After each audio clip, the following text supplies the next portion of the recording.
All right, let's get right into it.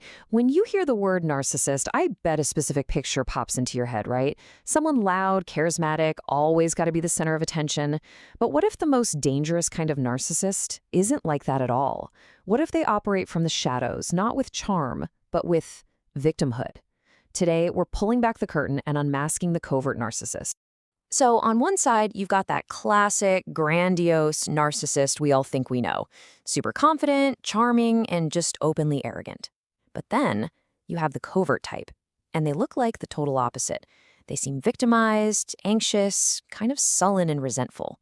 See, they don't pull you in with their amazing charisma, they pull you in with a sob story.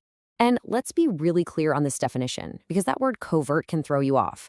It doesn't mean they're shy or hiding in a corner. Nope. It refers to the mask they wear, that mask of being a perpetual victim. They are every bit as narcissistic as the loud ones, but their entire personality is just filtered through this lens of being constantly wronged by the world. And this, right here, is the most important thing to get. Underneath that gloomy, poor me exterior, you find the exact same core traits of narcissism, a sense of grandiosity, entitlement, and arrogance. The only difference is in how they express it. You know, it's like the same toxic engine, just with a much different, much sadder looking paint job. So let's start with grandiosity. For the covert narcissist, it's what you might call backdoor grandiosity. They're not going to brag about all the amazing things they've done. Oh no. Instead, they'll tell you about the absolutely incredible things they would have done if only the world hadn't been so completely unfair to them. It's this weird grandiosity that's built on a foundation of excuses and what if. And this quote just nails it, doesn't it? It feels so familiar. It's always some outside thing, some unfair advantage that someone else had that was the only thing standing between them and utter greatness. Their superiority is always just out of reach, and it's never ever their fault, of course. This kind of backdoor grandiosity leads right into their sense of entitlement. A grandiose narcissist might walk in and demand special treatment because, hey, they think they're the best. But the covert narcissist, they demand special treatment because they believe they have suffered the most. Their entitlement is all framed as some kind of cosmic payback for all the injustices they've had to put up with. You can just hear that entitlement loud and clear in this example. They see rules, requirements, basic effort as insults to their totally unrecognized genius. They honestly believe they are owed a shortcut because the system is just beneath them and can't possibly appreciate their true hidden talents. And their arrogance, it's not about bragging. It's all about contempt. They just dismiss other people's knowledge, their opinions, their achievements with a flick of the wrist. They're that classic armchair expert who's always criticizing people who are actually out there doing the work. And this is such a key part of their whole mindset. They won't take risks, they won't put themselves on the line, but they will absolutely sit back and mock anyone who does. They're just waiting for life to hand them something. And when they see other people succeeding through hard work, they just write it off as luck, while their own failures are, naturally, just bad luck. Okay, so how does all this stuff actually play out in real life? This is where we get into their toxic toolkit, the specific ways they manipulate and control the people around them. These are really the signature moves of their own special brand of abuse. Think about this combo: the constant complaining, the passive-aggressive little jabs, being so hypersensitive that you can't say anything, and the need to argue about every single thing. These four behaviors create this constant, draining, miserable atmosphere.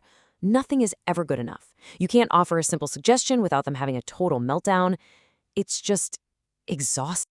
Now, the passive-aggressive comment, that's their weapon of choice. A grandiose narcissist might just insult you right to your face. But the covert narcissist, they love that subtle, backhanded comment that's perfectly designed to make you feel guilty, small, and just confused. I mean, listen to these phrases. They're not direct attacks, are they? But you can just feel the resentment and envy dripping off of them. They're engineered to take something good in your life and just poison it, turning your success into some kind of personal attack against them. It's pure manipulation through guilt. And here's the crazy part. For someone who loves to criticize, they're incredibly thin-skinned. Any kind of feedback, no matter how gentle or well-intentioned, is seen as a vicious personal attack. Their whole victim identity is so fragile that even the tiniest little challenge can make them completely unravel. And this is often the moment of truth in these relationships. You've listened to hours of complaints and you finally say something simple like, well, have you tried doing something about it? And the reaction is just explosive. You've just poked a hole in their story of being a helpless victim, and they will lash out with absolute rage to protect that story. So let's talk about the real-world damage here, because this isn't just some annoying personality quirk. This is a deeply destructive pattern that poisons every single relationship it touches, from partners to families to the workplace. In a relationship, they work so slowly and quietly to isolate you. First, they start criticizing your friends and family. Then, they make you feel guilty for even wanting to see other people. If you do manage to go out, they'll just sit in a corner looking miserable, ruining the whole night until you leave early. And before you even realize what's happening, your entire world has shrunk down to just the two of you in a small, angry room. And the family dynamic is, well, it's just heartbreaking. A covert narcissistic parent doesn't feel pride when their child succeeds. They feel jealousy. They don't see their kid's success as a joy. They see it as a competition that they are somehow losing. Can you even imagine hearing that from your own parent? It's devastating. Every single achievement, every happy moment the child has is immediately shut down and twisted back into the parent's story of suffering. The child learns a terrible lesson. My success causes my parent pain. And at work? Oh, they are the poison pill for any team. They're that sullen know-it-all who criticizes everyone else's work but is never a team player. They jam up the workflow, they destroy morale, and they're always the first to threaten to file a grievance or a lawsuit because they see themselves as a victim of the company. They can be incredibly expensive in more ways than one. So all of this just begs one huge question. If these people are so miserable and toxic, why on earth does anyone get involved with them? And this gets to the very heart of the covert narcissist trap. Their victimhood is actually surprisingly alluring. So why? Why are we drawn to this? It's definitely not the shiny charisma of the other kind of narcissist. The hook is something way more subtle, and it's something that preys on our own best instincts.